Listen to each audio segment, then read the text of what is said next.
Hello friends, welcome back to my channel. ఈరోజు special curry friends మీకోసమే. Already వీటి cleaning ఎలా ఉంటుంది, ఎలా చేస్తాను అనేది ముందు వీడియోలో అయితే పెట్టుంటాను. ఎవరైనా మిస్ అయి ఉంటే కింద డిస్క్రిప్షన్లో లింక్ ఇచ్చుంటాను, వెళ్ళి చూసేసేయండి.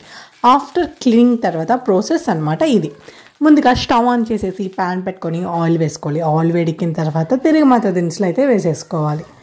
నెక్స్ట్ సన్నగా తరిగిన ఆనియన్స్, అలానే కరివేపాకు వేసుకొని బాగా గోల్డెన్ కలర్లో ఆనియన్స్ వచ్చేంత వరకు ఫ్రై చేసుకోవాలి.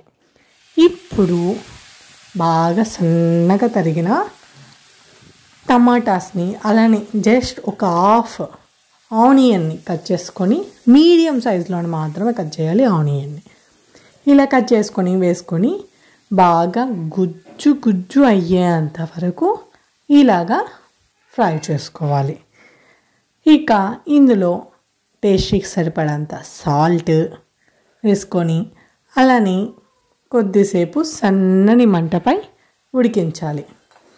ఎప్పుడైతే టమాటాస్ బాగా గుజ్జుగా తయారవుతాయో అప్పుడు ది పర్ఫెక్ట్ కుకింగ్ జరిగిందన్నమాట. సో ఫైనల్గా గుజ్జుగా అయిపోయింది కదా, చూడండి ఎలా ఉందో. ఇప్పుడైతే జింజర్ గార్లిక్ పేస్ట్ అయితే యాడ్ చేసుకోవాలి. మసాలా ఎక్కువ తింటారనుకుంటే ఎక్కువ యాడ్ చేయండి, లేదు లైట్గా తినాలనుకుంటే లైట్గా యాడ్ చేసుకోండి. So depends on you only. Ginger garlic paste బాగా ఫ్రై అయినంత వరకు మనం ఇలా ఫ్రై చేసుకోవాలి. ఇక జింజర్ గార్లిక్ పేస్ట్ బాగా ఫ్రై అయిందని ఎప్పుడు తెలుస్తుంది? ఎప్పుడైతే కింద బాండలికి బాగా అంటుకుంటూ ఉందో అప్పుడే అర్థమైపోయి ఉంటుంది జింజర్ గార్లిక్ పేస్ట్ బాగా ఫ్రై అయిపోయిందని. ఇక కోకోనట్ పేస్ట్ అయితే కొద్దిగా యాడ్ చేసుకోవాలి. దాంతోపాటు కారం, పసుపు మీ టేస్ట్కి సరిపడంత వేసుకొని, అలానే ఉప్పు కూడా ఒకసారి టేస్ట్ చేసుకొని కావాలనుకుంటే ఇప్పుడు యాడ్ చేసుకోవచ్చు, లేదు మళ్ళీ కూడా యాడ్ చేసుకోవచ్చు, బట్ ఇప్పుడే చెప్తున్నాను. ఇక ఫైనల్గా మన రొయ్యలు ఉన్నాయి కదా, బాగా క్లీన్ చేసి ఫ్రెష్గా వాటిని అయితే యాడ్ చేసేసుకొని ఒకసారి బాగా మిక్స్ చేసేసుకోవాలి. రొయ్యలు తొందరగా వేగుతాయి కాబట్టి మనం ఇలా ఫైనల్గా వేయాలన్నమాట. సో ఇంకా ఈ రొయ్యలు కొద్దిసేపట్లో ఫ్రై అయిపోయింది అనుకోండి, అంటే తొందరగా ఉడికిపోతాయి అన్నమాట. సో జస్ట్ ఒక 5 minutesలో ఉడికిపోతుంది, మన కర్రీ అయితే రెడీ అయిపోతుంది. సో ఇలానే తింటే చాలా బాగుంటుందని చెప్పి మా అమ్మ అంటుంది.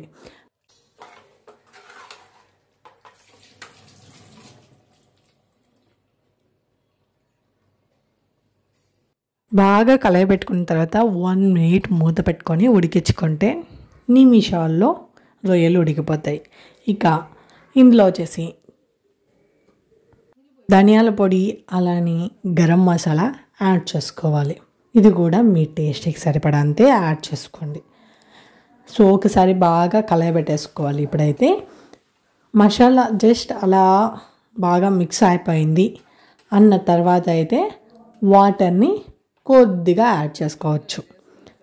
ఇఫ్ ఇన్ కేస్ మీకు ఇలానే డైరెక్ట్గా తినాలనుకుంటే చాలా ఎమ్మీగా ఉంటుంది, సూపర్ టేస్ట్గా ఉంటుంది. బట్ కొద్దిగా వాటర్ని యాడ్ చేస్తే ఏమవుతుంది, కొంచెం పులుసుగా ఉంటుంది. సో అందువల్ల కొద్దిగా జస్ట్ అలా అనమాట యాడ్ చేసేసాము. ఇక కొద్దిసేపు మూత పెట్టి ఉడికించుకుంటే అంతే ఫ్రెండ్స్, యమ్మీగా టేస్టీగా అయితే మన రొయ్యల పులుసు అయితే రెడీ అయిపోతుంది. మాకెందుకు కొంచెం కారం తక్కువ అనిపించింది, సో కొంచెం ఫైనల్గా కారం కూడా యాడ్ చేసేసి, అందులో సాల్ట్ కూడా కొంచెం తక్కువ అనిపించింది, సాల్ట్ కూడా యాడ్ చేసేసుకున్నాము.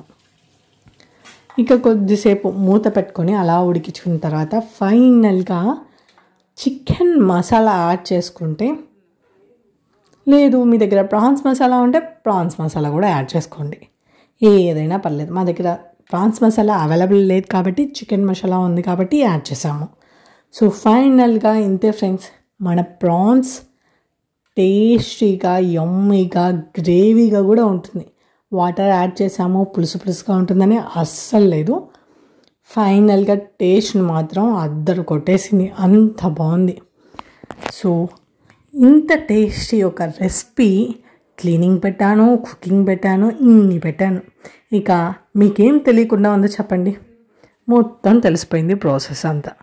సో ఇక వెంటనే చేసేసేయండి, టేస్టీగా యమ్మీగా. ఇంకా 3 డేస్లో సండే వస్తుంది, కుమ్మేసేయండి ప్రాన్స్ కర్రీతో. అంత యమ్మీగా ఉంటుంది టేస్ట్ అనేది. సో ఇంత మంచి వీడియో అయితే మీతో షేర్ చేశాను కదా, ఒక్క లైక్ వేయొచ్చు కదా. Thanks for watching.